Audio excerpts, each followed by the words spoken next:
Alright, let's get into it. The Cabinet of Lies. In the autumn of 1890, a museum curator in Nuremberg assembled a collection of mismatched medieval hardware, a hinged iron faceplate here, a spiked door panel there, some curved body casings pulled from unrelated storage, and bolted them together into the shape of a standing woman. He gave it a name, the Iron Maiden of Nuremberg. He put it on display. Within a generation, it had become the most famous torture device in Western history, reproduced in penny novels, referenced in courtrooms as evidence of medieval depravity, and cited by reformers as proof that the Dark Ages had been uniquely, almost incomprehensibly, cruel. Tourists lined up to see it, historians wrote about it, artists painted it. There was only one problem. It had never been used to torture anyone, not once, not ever. The Iron Maiden, as it exists in the popular imagination, is a fabrication assembled from spare parts, mythologized by a culture that needed the Middle Ages to be monstrous, and presented as fact for over 100 years before serious scholars began asking uncomfortable questions about where exactly it had come from. The medieval period has always served as a kind of moral dumping ground for modernity. When the 19th century wanted to congratulate itself on its progress, it looked backward and invented a past brutal enough to make the present feel civilized by comparison. The Romantic era was particularly hungry for this. Gothic literature, Victorian penny dreadfuls, and early museum culture all fed on the same appetite, an image of the medieval world as a place of iron, darkness, and systematic cruelty. Real artifacts of medieval justice, pillories, stocks, restraint chairs, were not dramatic enough. So, the imagination filled in the gaps. The Iron Maiden filled one of the largest gaps of all. A device that combined enclosure, impalement, and a kind of theatrical anonymity, the victim hidden inside, screaming in the dark while the outside remained cold and blank-faced. It was a perfect object for a culture that wanted horror to be both distant and aesthetically contained. The specific details of the Nuremberg device collapse under scrutiny.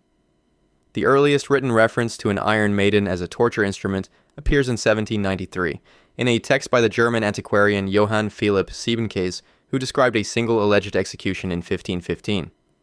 Most historians regard Siebenkees' account as fabricated or substantially embellished.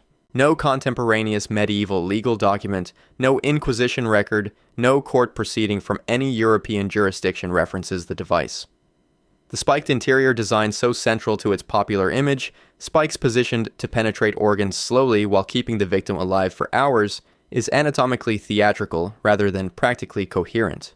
Medieval interrogators needed confessions. A device that killed its occupant in the dark with no mechanism for extracting a statement would have been useless for that purpose. The original Nuremberg exhibit was destroyed in Allied bombing in 1944. The versions displayed in museums today are reconstructions of a reconstruction, copies of a thing that was never real to begin with. Several European museums quietly relabeled their Iron Maiden exhibits across the 20th century, shifting the placards from torture device to ceremonial object of uncertain purpose. That quiet relabeling is its own kind of history. It happened without announcement, without correction, without any public acknowledgement that generations of visitors had been standing before a piece of stage mythology and calling it evidence. The spike placement in surviving theatrical versions is designed to look like extended suffering positioned to blind without killing, to puncture without immediately piercing vital organs. A design that implies prolonged agony managed with anatomical precision. It appears in zero contemporaneous medieval sources. It was reverse engineered from the Victorian imagination of what medieval cruelty should look like, which is perhaps the most revealing detail of all. The device tells you nothing about the Middle Ages. It tells you everything about 1890. What the Iron Maiden actually represents is not medieval brutality. It is the human need to locate cruelty somewhere safely in the past, to build a cabinet for it, put it behind glass, and charge admission. The most famous torture device in history was assembled by a curator who never claimed it was authentic, presented by institutions that never verified it was real, and believed by millions who never thought to ask. The Middle Ages were not gentle. Real suffering occurred in real places under real systems of power. But the Iron Maiden was not part of that. It was built by modernity, for modernity, to make modernity feel better about itself. And that might be the most unsettling thing about it. Not that we invented a torture device, but that we invented one and then forgot we had. The items that follow on this list were real, every single one of them. And not one of them needed a curator's imagination to be terrifying. The room that erases you. There is no blood in this room, no instruments on a table, no restraints on the walls, no tools of any kind. The walls are white, the floor is white, the ceiling is white. The light never changes, a steady, sourceless brightness that casts no shadows and marks no time. The food, delivered through a slot without human contact, is white rice on a white plate. The guard who brings it wears padded shoes so his footsteps make no sound. You have been here for, you think, several days. You are no longer certain. Your sense of time requires contrast to function before and after, light and dark, noise and silence, and this room has abolished contrast entirely. Your brain, which evolved over millions of years to process a constant flood of sensory information, is receiving almost none. It is not going quiet. It is beginning to generate its own reality, unbidden, uncontrolled, drawn from nothing. This is white torture. It was developed as a systematic interrogation method at Evin Prison in Tehran, Iran, beginning in the late 1970s. By the time Amnesty International published its first detailed reports in 2004, it had been in use for over 2 decades. No marks, no bruises. Nothing the body remembered in ways the law could see. Understanding white torture requires understanding what sensory input actually does to the brain. The human mind is not a passive receiver, it is a prediction engine, constantly modeling the world based on incoming data, updating its predictions, generating expectations. Remove the data, and the engine does not stop. It begins modeling based on nothing, generating signals that have no external source. John Lilly, the neuroscientist who pioneered sensory deprivation tank research in the 1950s, documented this process in detail. Within minutes of total sensory isolation, subjects begin experiencing vivid hallucinations, not dreamlike or gentle, but insistent and disorienting. Longer exposure produces temporal disorientation so complete that prisoners subjected to sustained white torture frequently cannot estimate how long they have been confined, with errors ranging from days to weeks. The psychiatric consequences documented in survivor accounts include post-traumatic stress disorder, chronic depersonalization disorder, and a lasting inability to trust one's own perception, a wound invisible to any physical examination. The documented practice at Evin Prison was methodical. Guards wore padded shoes, meals were white rice on white plates, clothing was white. Cells were designed to eliminate acoustic variation, no echo, no ambient sound, no differentiation between 1 hour and the next. Former Iranian political prisoner Amir Abbas Faghravar described months of this isolation in his memoir, published in 2008, writing that the loss of time was more destabilizing than any physical pain he had experienced. The United Nations Special Rapporteur on Torture, Manfred Nowak, identified techniques consistent with white torture as constituting psychological torture in a 2010 report, though the enforcement mechanisms available to the UN remained, as they so often do, largely aspirational. The 2014 United States Senate Intelligence Committee report on post-September 11th. Interrogation programs documented environmental manipulation techniques employed by the CIA that carried documented overlap with white torture methodology, which is its own kind of testimony about how portable the concept proved to be. What made military and intelligence establishments reluctant to formally adopt white torture had nothing to do with moral scruple. It had to do with product reliability. Neuroscientific research consistently found that prisoners subjected to prolonged sensory deprivation developed a profound inability to distinguish real memory from hallucination, fact from invention. They would confess to anything in elaborate detail with complete conviction, including events that had never occurred. The intelligence extracted from a white torture subject was indistinguishable from fabrication because, at the neurological level, it often was fabrication. The technique was too effective at breaking will and not effective enough at extracting truth. Several military establishments that studied it quietly concluded it was more useful as a punishment than as an interrogation method, which, depending on how you read that conclusion, is either a pragmatic assessment or a confession. What white torture reveals, when you look at it clearly, is that the most advanced form of cruelty the modern world produced requires no instruments at all. It requires only an understanding of what the human mind cannot survive without. The answer is not food or water or warmth, though those matter. The answer is difference. The mind needs contrast the way lungs need air. Take away the variation, the light that changes, the sound that shifts, the texture that tells your hand where one surface ends and another begins, and the mind begins to collapse inward, consuming itself for material. Every other method on this list leaves marks. White torture leaves a person who will never be entirely certain that what they remember actually happened. That is not a side effect. According to the people who designed it, that was the point. the architecture of broken men. In 1252, a pope signed a document. It was called Ad Extirpanda, and it authorized the systematic use of torture by the Catholic Inquisition. It came with rules. A torturer could not draw blood. Sessions could not be repeated on the same day. A physician had to be present. Within a generation, inquisitors across southern Europe had settled on a method that satisfied every constraint in the papal bull while being capable of dislocating both shoulders simultaneously. You were bound, hands behind your back. A rope was attached to your wrists. The rope went over a beam in the ceiling. You were hoisted upward until your feet left the ground, your entire body weight suspended from the joint of your arms wrenched backward behind you. Then you were dropped, not to the floor, just short of it.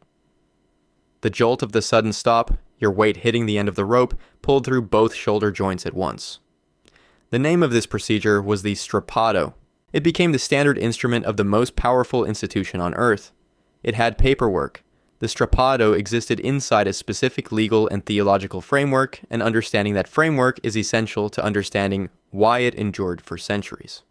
Church law in the medieval and early modern period prohibited torture that drew blood. This was not a prohibition against suffering. It was a prohibition against a specific visible marker of suffering, a line drawn not at the edge of cruelty, but at the edge of optics. The strappado technically satisfied all three of the constraints laid out in Ad Extirpanda. No blood was drawn, sessions followed procedural scheduling. Physicians were present to assess whether the prisoner could survive continuation. The result was a torture method that was, by the legal standards of the institution deploying it, entirely compliant. The Inquisition did not use the strappado despite its legal framework.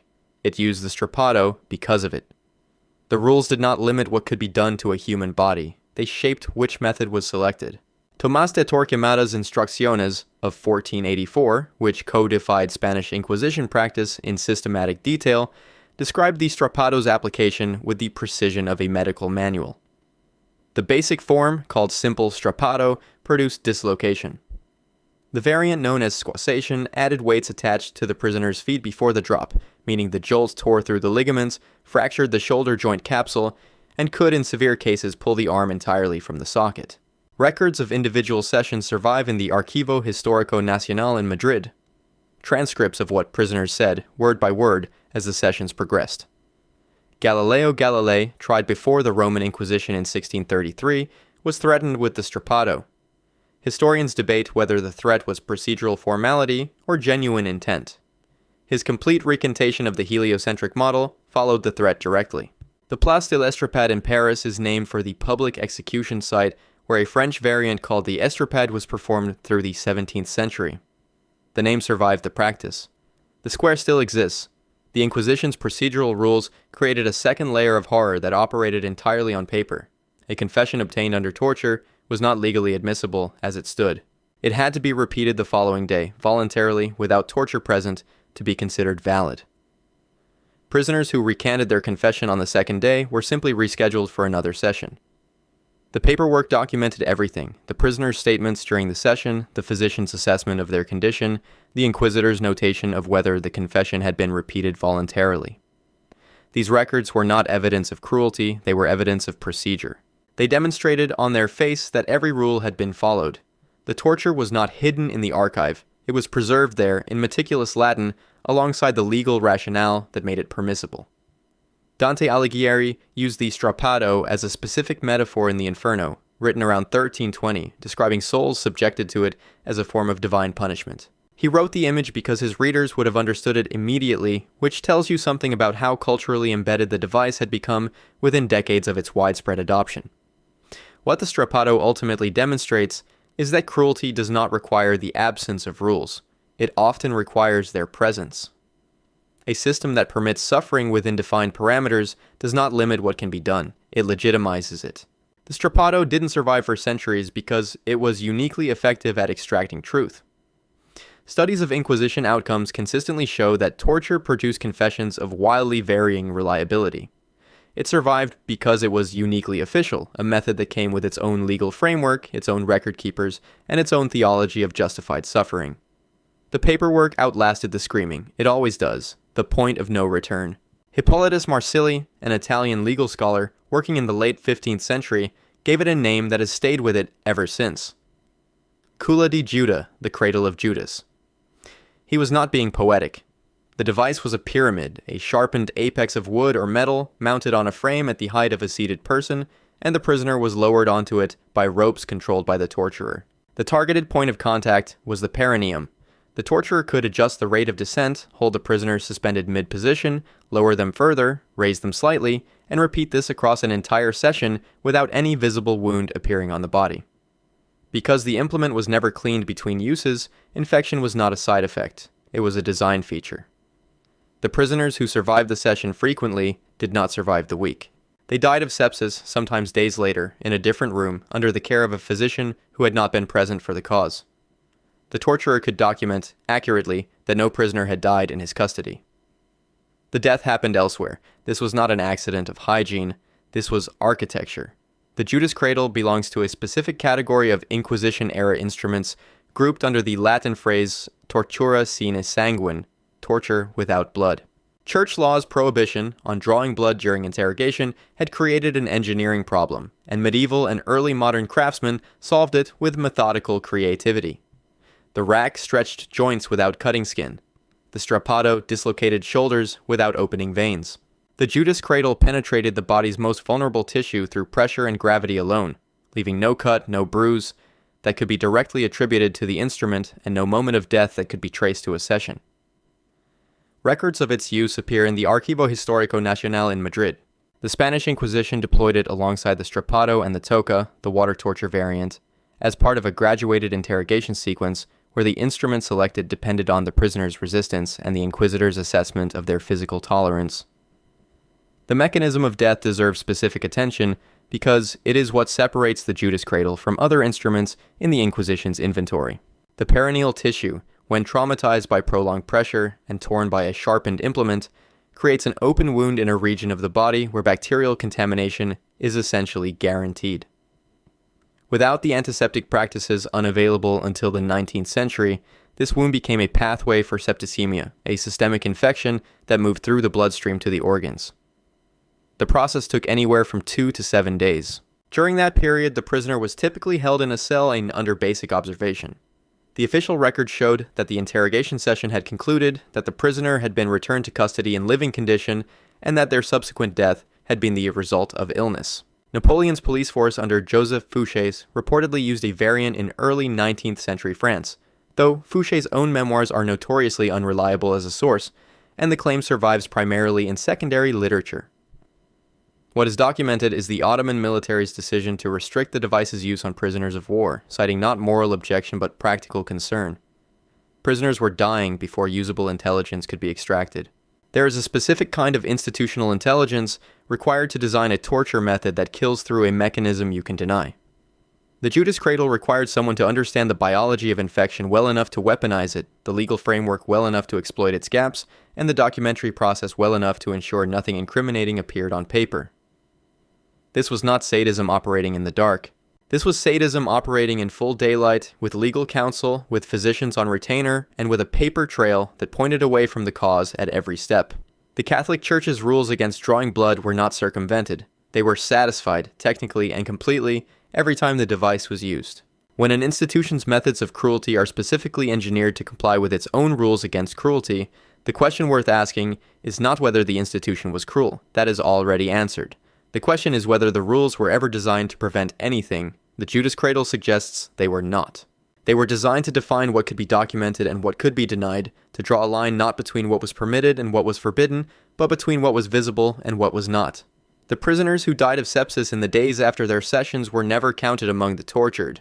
They were listed among the ill. History, which tends to follow the paperwork, listed them that way for centuries. Some of them still are. The confession machine. In the spring of 1902, a United States Army sergeant named Charles Riley sat before a Senate committee and described what he had witnessed in the town of Igbaras in the Philippine province of Iloilo. An interpreter had been brought out. His hands were tied behind his back. A bamboo tube was forced into his mouth. Water was poured until his stomach distended. Then he was kicked in the abdomen until he vomited. Then they did it again. Senator Rawlins, presiding, called the testimony extraordinary. The Army called it an anomaly. The official report, filed shortly afterward, described the broader interrogation program in the Philippines as involving vigorous but necessary measures. The Senate investigation was closed. The files were archived. The technique continued. This is the water cure, and its history is not a history of a single atrocity. It is a history of what happens to a torture method when the institution deploying it learns to control the language used to describe it. The water cure as practiced in the Philippines had a direct institutional lineage. Spanish colonial forces had used it there as an interrogation method before American forces arrived. When American military units absorbed Filipino auxiliary troops trained under the Spanish system, they inherited the technique along with the personnel. The specific mechanics differed from the waterboarding documented in later American programs. The water cure involved forced ingestion, a tube inserted into the mouth or nose, and water poured through it until the stomach was fully distended and the body began involuntarily purging. The physiological effects were severe. Acute gastric distension caused intense abdominal pain and triggered violent vomiting reflexes. Rapid forced ingestion produced hyponatremia, a dangerous dilution of sodium in the bloodstream, which in sufficient quantities caused seizures, cerebral edema, and cardiac arrest. Done carefully, it produced compliance. Done carelessly, it produced corpses.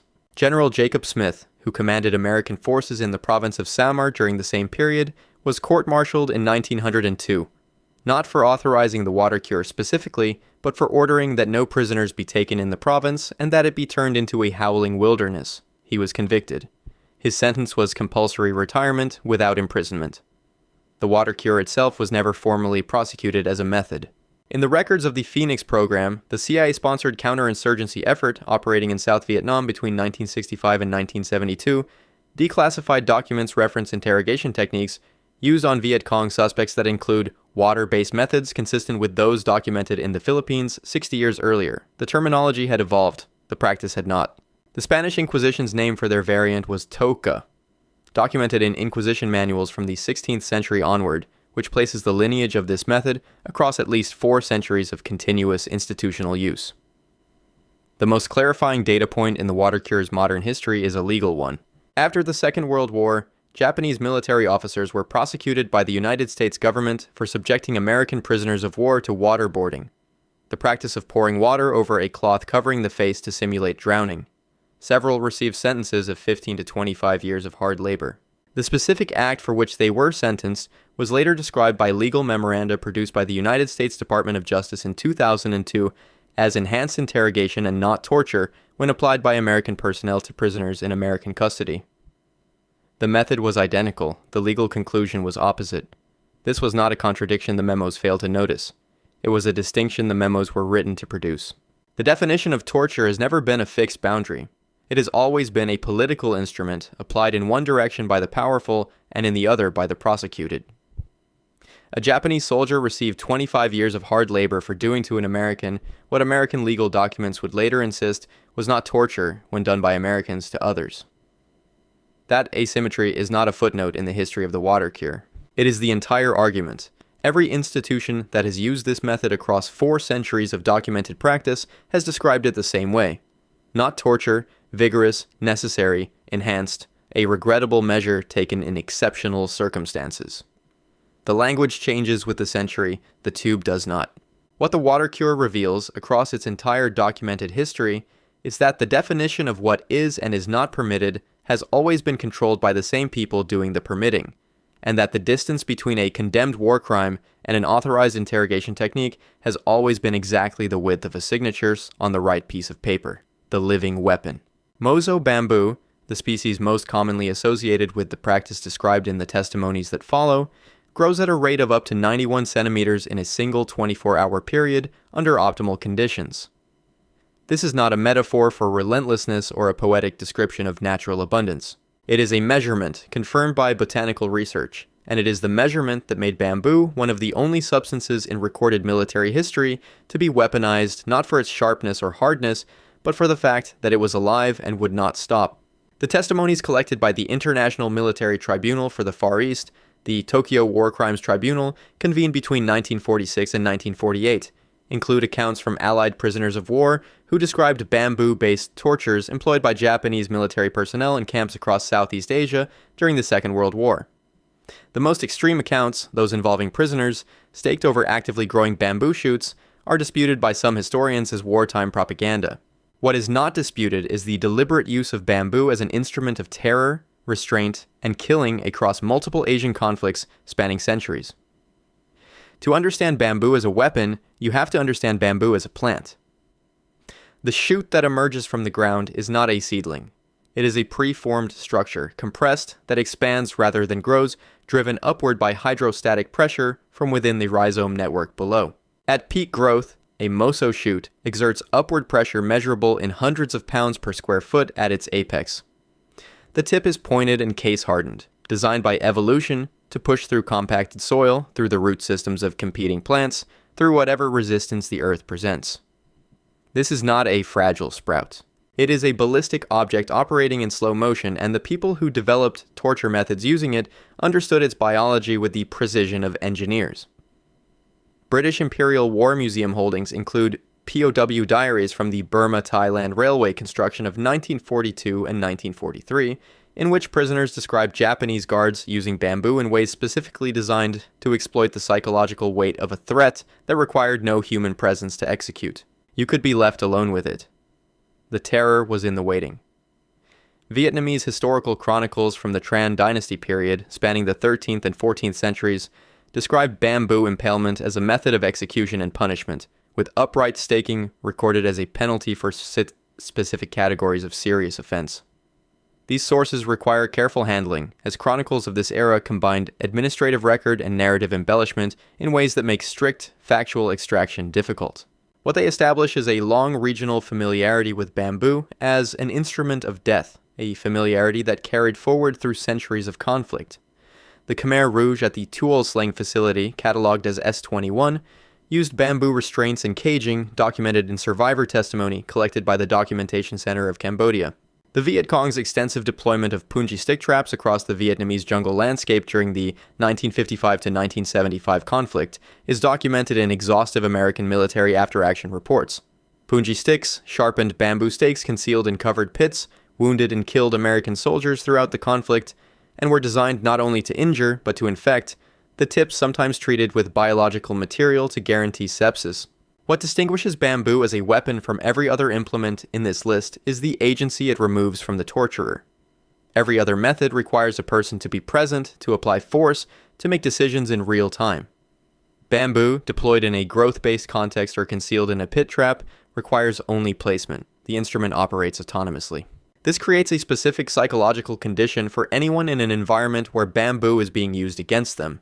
The threat cannot be located, cannot be negotiated with, cannot be appealed to, cannot be stopped by removing the person applying it because there is no person applying it. The jungle floor in Vietnam became a landscape of potential agency, every patch of disturbed earth a possible site of a weapon that had been planted days or weeks earlier and was simply waiting. The Viet Cong understood what the designers of bamboo torture across Asian history had understood. The most effective weapon does not need to be operated, it only needs to be planted. Most methods of torture require a torturer to remain in the room. This one required only patience, and in a jungle where 91 centimeters of growth was possible in a single day, patience was the one resource that never ran out. The accounts that remain contested, the most extreme applications described in Tokyo Tribunal testimony, may be impossible to verify with the certainty that history requires. But the documented record of bamboo as a deliberate weapon of terror across centuries of Asian conflict is not contested. The plant was understood in specific military and judicial contexts across at least 500 years of practice to be something other than vegetation. It was understood to be a clock. Set it, leave it, and what it measures is not hours, it measures endurance.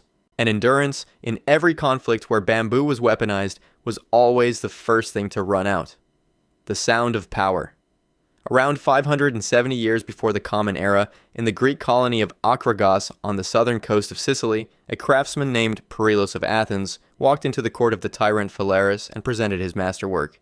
It was a bronze bull, life-sized, hollow, with a hinged door built into its flank. Inside there was room for a person. Beneath it, there would be a fire. The acoustic innovation was this. Pipes built into the nostrils and the mouth of the bull were calibrated so that the sounds produced by a person burning alive inside it, shaped and filtered through the bronze, emerged from the outside as the bellowing of a bull. The audience would hear an animal. The screaming would not reach them as screaming. Phalaris, according to the account preserved by Diodorus Siculus writing in the 1st century before the Common Era, was so disgusted by the invention that he had Perelos placed inside it immediately to test it. At least, that is what the story says. The story is almost certainly constructed to comfort us. The device was built, the device was used, and the man who designed it, before whatever fate eventually found him, had simply fulfilled a commission. Phalaris ruled Akragas, the city known today as Agrigento, from approximately 570 to 554 before the Common Era. Ancient sources including Pindar, Lucian, and Ovid reference him as the paradigmatic figure of the cruel tyrant, a reputation so consistent across independent sources that modern historians debate whether it was accurate or whether it was systematically constructed by political enemies after his death. What is not debated is the brazen bull's place in the classical imagination. Pindar references Phalaris' notoriety in Olympian Ode 1, written around 476 before the Common Era. Lucian wrote 2 rhetorical pieces, Phalaris 1 and 2, in which the tyrant's ambassadors defend him before the Delphic Council, a composition that would only have been worth writing if the association was already culturally iconic. The device had become famous before any of its literary references were composed. Its fame was not posthumous, it was contemporary. The acoustic mechanism is what separates the brazen bull from every other method of execution in the ancient world, and what places it in a category of horror that physical suffering alone cannot account for. Someone sat down and solved a specific engineering problem. The problem was not how to kill a man. Antiquity had solved that problem many times over. The problem was how to kill a man in a way that the audience did not have to hear. More precisely, in a way that what the audience heard was aesthetically manageable, even pleasing, the organic sound of an animal rather than the disorganized sound of a human being in agony. The bronze pipes converted suffering into performance. They created a gap between the reality of the interior and the experience of the exterior, a gap managed by engineering, sustained deliberately, and experienced by the audience as natural. No physical evidence of the device has been recovered archaeologically. Its existence as described in classical literature depends entirely on textual attestation, and the technology required for its construction, hollow bronze casting, and acoustic piping, was well within the capabilities of 6th century Greek metalworking. The absence of physical evidence does not establish absence of the device. It establishes only that we have not found it. Scriptores Historiae Augustae, a source widely regarded by historians as unreliable, claims that the Roman Emperor Hadrian had a replica constructed. This claim should be treated with skepticism appropriate to its source. What it demonstrates, regardless of its accuracy, is that the brazen bull existed in Roman cultural memory as an object of aspiration for a certain kind of power, something worth replicating, something that said something specific about the person who possessed it. The specific thing it said was this, that the person who owned it had solved the problem of public suffering in a way that made it aesthetically consumable. The screaming did not reach the audience as screaming. The death did not reach the audience as death. It reached them as theater, as spectacle, as the sound of a bull bellowing in the afternoon light of a Sicilian court. The brazen bull's lasting horror is not that it burned people alive. Ancient history contains many records of burning. Its horror is the acoustic pipes and what the acoustic pipes reveal about the person who commissioned them and the craftsman who built them. Cruelty that has made peace with itself does not hide. It does not apologize. It engineers. It solves the problem of the audience's comfort. It creates a buffer between the reality of suffering and the experience of witnessing it, a buffer designed with precision and maintained deliberately. The screaming didn't stop. It was edited. And in that gap between a man dying and the sound of a bellowing bull, the brazen bull reveals something that the items that came before it on this list do not quite reach. The discovery that the worst thing power can do is not inflict suffering. It is to make suffering pleasant to hear. The Garden of Unmaking. In 401 before the Common Era, at the Battle of Cunaxa in the territory of Babylon, a Persian soldier named Mithridates killed a man in battle. The man he killed happened to be Cyrus the Younger, brother of the great king Artaxerxes II. This was not in itself a crime. Soldiers kill in battle. Cyrus had led a rebellion and died in it, and the death of princes in the field was a known hazard of dynastic ambition. What Mithridates did wrong came later. He told people about it, he said it publicly, claimed the glory of the kill. inserted his name into a story that the great king intended to own entirely. When Artaxerxes learned that this soldier had been speaking, he ordered a death designed to last 17 days.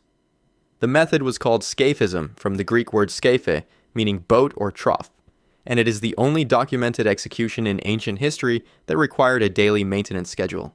Plutarch preserved the account in his Life of Artaxerxes, drawing on the earlier historian Ctesias of Cnidus, who served as personal physician to Artaxerxes II, from approximately 405 to 397 before the Common Era, placing him at the Persian court during or shortly after the events he described. The Persian Empire in the 5th century before the Common Era was a civilization that had elevated the public demonstration of royal power to a bureaucratic art form. The king did not merely punish, he communicated. Executions were not judicial conclusions. They were political speeches delivered in the language of the body, addressed to an audience of military aristocrats, satraps, and courtiers who would carry the message back to every province in the empire. The duration, visibility, and method of a death were not incidental details. They were the content of the communication. A quick execution told the court that the offense had been administrative. A prolonged and public death told the court something else entirely, that the offense had been personal, that the king's sphere of narrative had been violated, and that the cost of that violation was not merely life, but the entire experience of having one. Understanding scaphism requires understanding this context. Mithridates was not killed because he had taken a life. He was killed because he had spoken a sentence the king had not authorized. The mechanics of scaphism, as recorded by Plutarch via Ctesias, were these. The condemned was stripped and placed between two boats, or hollow tree trunks of matching size, fitted together so that his head, hands, and feet protruded through holes cut for the purpose, while the rest of his body was enclosed. He was then force-fed milk and honey until he developed severe diarrhea, and the exterior surfaces of his exposed skin were coated in the same mixture. The vessel was then floated on a stagnant pond or positioned in direct sun. Flies drawn by the honey and feces accumulating inside the enclosure began to colonize the body. They laid eggs in the moist tissue of the exposed extremities and in the accumulating waste within the boat. The larvae hatched within 24 hours under the conditions described. They consumed the living flesh and bred inside it. To prevent death by dehydration, which would have ended the process too soon, executioners returned each day to force more milk and honey into the prisoner's mouth. Mithridates survived 17 days. The bone regrowth that would indicate recovery was not, in this case, relevant. What kept him alive was not medicine. It was the deliberate prevention of the one mercy available to him. The entomological detail in Ctesias's account is, when examined against modern forensic science, precise. The species most consistent with the described behavior is the blowfly, family Caliphoridae, which locates moist organic material by olfactory detection, deposits egg clusters in wounds or orifices within hours of exposure, and produces larvae capable of consuming significant tissue volume within days. This is the same biology used by modern forensic entomologists to establish time of death in criminal investigations, applied in reverse as a tool for extending it. Ctesias's proximity to the Persian court makes his account one of the more credible single-source records of an ancient atrocity, though the 17-day figure in particular should be understood as Ctesias's report rather than independently verified fact. No other culture in the ancient historical record appears to have developed scaphism or an equivalent method. It appears to be unique to this single documented instance, which raises its own question about what kind of institutional imagination invents a death that requires daily tending and takes more than 2 weeks to complete. What elevates scaphism above everything else on this list is not its duration or its biology, though both are without parallel in the documented record of ancient punishment. It is the maintenance. Someone had to come back every day. Someone had to open the boat, observe what was happening to Mithridates, force the milk and honey into whatever remained of his mouth, close the boat, and return the following morning. The execution required a caretaker. The death was horticultural. This was not cruelty operating at a distance, not an acoustic buffer converting screaming into bellowing, not paperwork insulating an inquisitor from the body's consequences, not a white room where the torturer never needed to enter. This required presence. It required return. It required someone to look at what 17 days in a boat in the sun does to a human being and to come back the next morning and ensure it continued.